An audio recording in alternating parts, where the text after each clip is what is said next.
Do you guys have any advice that you'd give to somebody else that's considering doing an RV renovation? Yes. Yeah. You will. So it's good to be prepared and research and like I said at the beginning of the episode, just we wanted something that ran and that the main systems were working. Um, but what I would also say is I wouldn't let that scare you away from used RVs. And so there's always a huge market of used RVs because people will buy an RV new.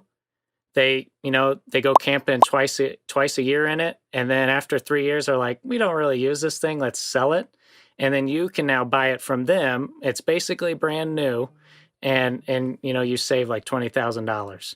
And so always look on the used market. You don't have to buy something like 26 years old like us necessarily. You can buy something a little newer, but there's always stuff out on the used market. Mm-hmm. That's really good advice. Yeah, and then when we were looking for an RV, we made sure that we got up on the roof and checked how it looked, and we also pushed on the walls to see if there were any soft spots where there could have been leaks, and looked for just common signs of wear and tear or underlying issues, and tried to avoid those. And I think that also helped. We had water damage. You're going to have that with an old RV, but it was something we could handle and wasn't an active leak. And so I think. And if you can find someone an elderly couple who's owned the RV for many years and has taken very good care of it, those are the people you want to buy from.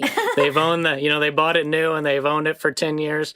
Those are usually some good RVs and some good deals. And there's even, I don't know if there's a certain company that's doing it, but there's even RV inspectors that you can call, and they'll come out to your RV and like do a 96 point or whatever, how many point inspection and tell you if it's a good buy or not. So we looked into that.